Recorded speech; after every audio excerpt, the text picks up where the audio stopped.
intense, probably what you expected. There was aggression, there was everything, there were injuries, there were sending offs, and there was a last-minute winner in added time from a 16-year-old. Yeah, obviously we all know it's a difficult place to come. We all know that there was a lot of oil on the fire, I would say, this week in order to get especially Newcastle fired up. And what happened tonight, obviously, it was expected. I think for us, the disappointed part is that we conceded 2 of set pieces, and that shouldn't happen. But overall, great 3 points, move on, and focus on the next one. How much credit do you give Newcastle, because they looked as if they had 11 players on the pitch towards the end? Yeah, obviously free kicks, corner kicks, obviously then the pressure gets on, and they have the quality. I think if you look at all the traditional top 6 here last year, I think there's only a couple that actually managed to beat them. So it's always a difficult place to come. And it was today the same. I think I enjoy this type of atmosphere as well, so I was really looking forward to it. But I think we could have made it a little bit easier if you don't concede those set pieces, and then you give them the boost and the feeling and the drive that with the fans behind them, of course. And but we managed to get the 3 points and we move on. You say you enjoy these kind of evenings, these nights at St James's Park, but you yourself, you were involved in that sending off on the receiving end of that foul. What did Anthony Gordon say to you as he was trying to talk to you on the pitch? Well, I said to him, if there's no sending off, then I don't understand football. So I think it was already strange that the manager has to go to the monitor, in my opinion. But listen, unfortunately these things happen in football. If you meant it or not, it happened. We move on. That's it. A word on Rio. I know we spoke about him briefly at the start of this interview, but to finish it off, it was the coolest of finishes, and at such a young age as well, just coming on, Premier League debut, boom. Yeah, for sure. I think it's a dream debut for him. I think that whole attack was quite good. Harvey, I think, started it, or right-hand side, and obviously I think Freddy did the dummy. So it was a perfect attack. We stayed calm towards the end as well, try and find the right solution in order to score a goal, and we did it. So I'm very, very pleased for Rio. I've mentioned it before to him already. It's all a start now. He has to keep working hard and stay humble, but definitely have to enjoy this, because these nights you can't take for granted, of course, if you're in his position. And I'm sure with the players that we have, he will be back in training and having a hard session tomorrow again, and then we carry on. The standout headline again from the weekend. What is it about Newcastle and Liverpool when they meet? Of course, this weekend was in the Monday Night Football at St James's Park. It didn't disappoint again. I mean, it's difficult to find a script and words for this match again, Macca, really, for your former team here. Yeah, it was a wonderful game. It had everything in, sending offs, late winners, plenty of talking points. This is Liverpool taking the lead. Well, a Gravenberch shot through the legs of Bruno takes a slight deflection, but I think it had beat Nick Pope anyway. And it was very much against the run of play. I thought Newcastle were excellent, I really do. This was 20 seconds into the second half, and at this point, you couldn't see any other outcome, really, could you? No, absolutely. I mean, 1-0 and then a red card. Referee runs across, actually, and gives Anthony Gordon a yellow card.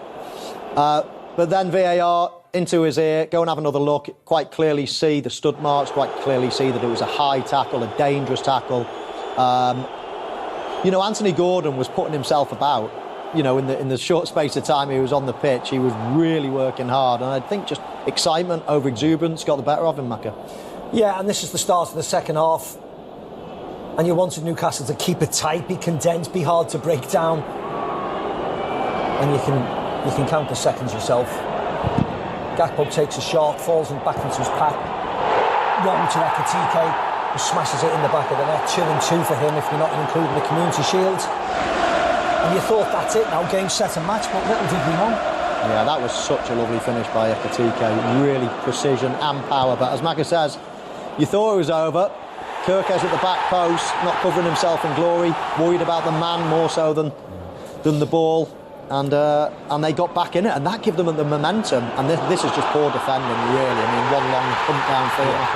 And it's exactly the same as the Kirkes It's Canate this time, Michael, not interested in the ball, more interested in Dan Burn. Yeah. And then Liverpool's best move of the night, one-touch passing, what they're used to, making use of the extra man this time. Salah, Szoboszlai over the ball, Rio Ngumoha. A week before his 17th birthday. You could watch that finish all day long in that celebration, because you can seriously imagine what is going on in the young boy's mind. What an evening for him. And, of course, another one of Michael's records has tumbled, sadly. Let's get that elephant out of the room, first of all. He is no longer Liverpool's youngest goal scorer in the Premier League. That is Rio Ngumoha. He enjoys saying it, don't you? No, I'm just stating the fact that... Why have you got a smile on your face when you say it all the time? Because I'm delighted for the boy. Go on, Don't come in here. Don't come in here on our show throwing hand grenades. On our show, eh? Yeah, listen. Now... Yes, the senior pros will keep his feet on the ground, but what a moment. Over to Michael Owen, because he has the best insight of this from anyone off the bench. I mean, as I said, unfortunately, yours wasn't the winner, but you can know what it means to come through, get your opportunity and come off and score like this. But he's been on the pitch less than 5 minutes. And absolutely. I mean, it was a wonderful finish. He's obviously got a lot of talent. Maka sees him a lot, or has seen him a lot at the academy. He's a very direct player, got great feet. You know, he is exciting. Possibly, a lot of people thought he was too young, maybe. Would he have had his chance if happenings hadn't occurred over the summer? Liverpool losing 3 attacking players. But these things, you know, are meant to be in many ways, and he was meant to be there today in that position with that incredible finish. I mean, the confidence of him to do that. The best thing about that finish was there was really no options.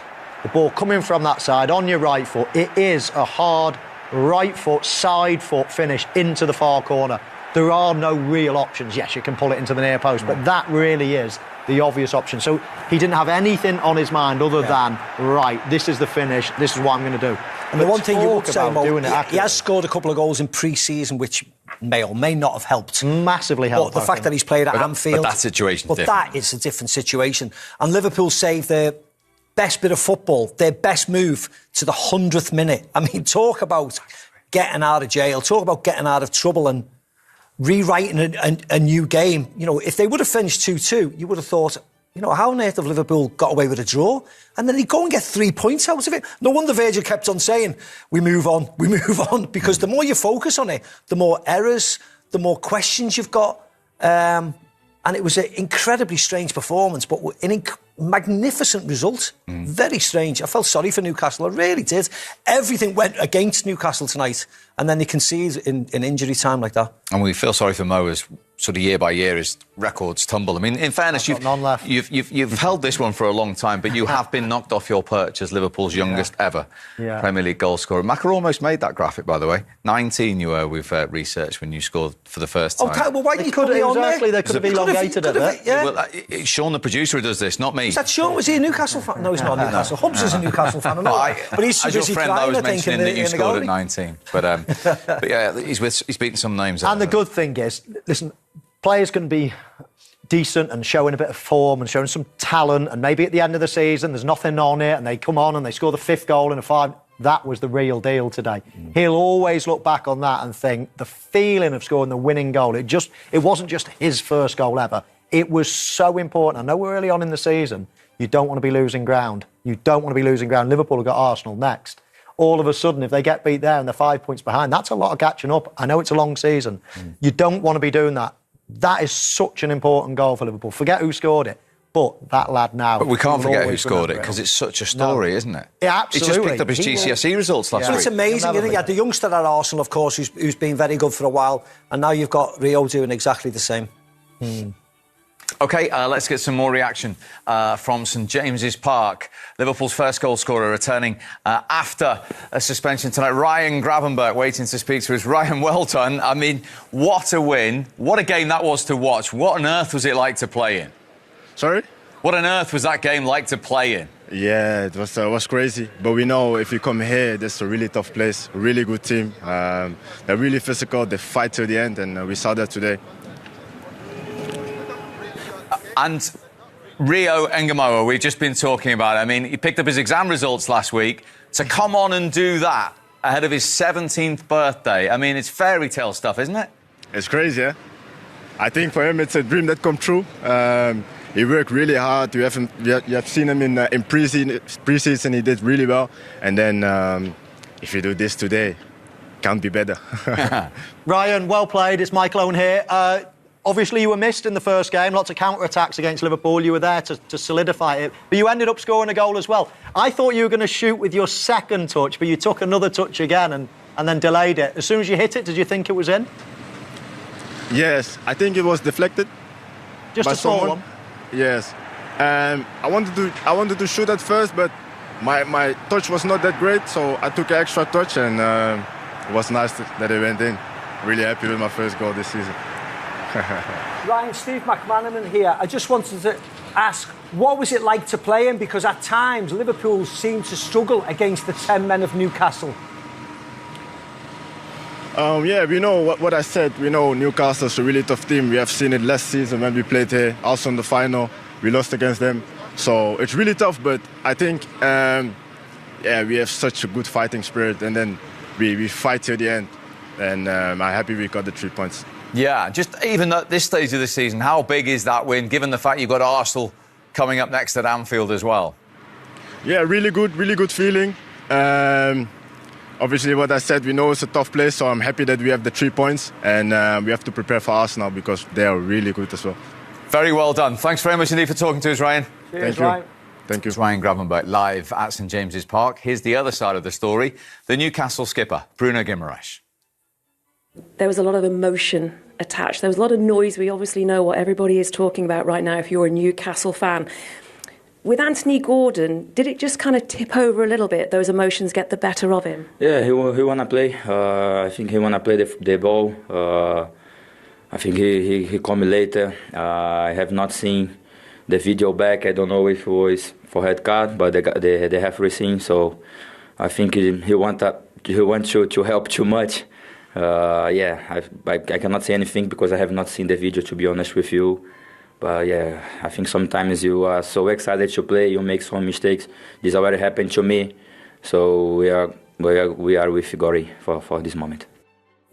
Yeah, really tough one for Newcastle to take share. They go to Leeds next on Saturday. Suspensions, as you said, injuries, and 1 point from 2 games. Yeah, it's a big week coming up, I think, for Newcastle. And I think, as we've seen before, the chairman's there for a reason, not just to watch the game tonight, but I do believe he's there to do some business. Hopefully one of the businesses is keeping Alexander Isak and maybe adding to that. We don't know how that's going to pan out, but, you know, Guimaraes spoke really well in a sense as the captain. They stick together. Anthony Gordon maybe was trying too hard nearly for the team. I think since the Isak sort of drama, or whatever you want to call it, I think the players have really sort of come together. And I think the performance tonight, you know, deserves such great credit, Steve. It's a brilliant performance, and I feel for Eddie Howe and his team as well, and even the fans tonight.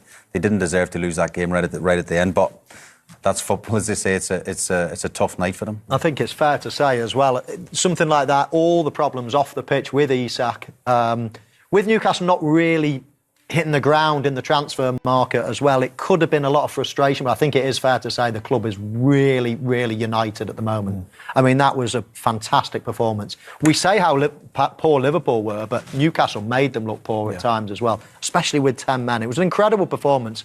They can lick their wounds tonight, but hold their heads up high. Yeah, thank you very much indeed for your time, gents.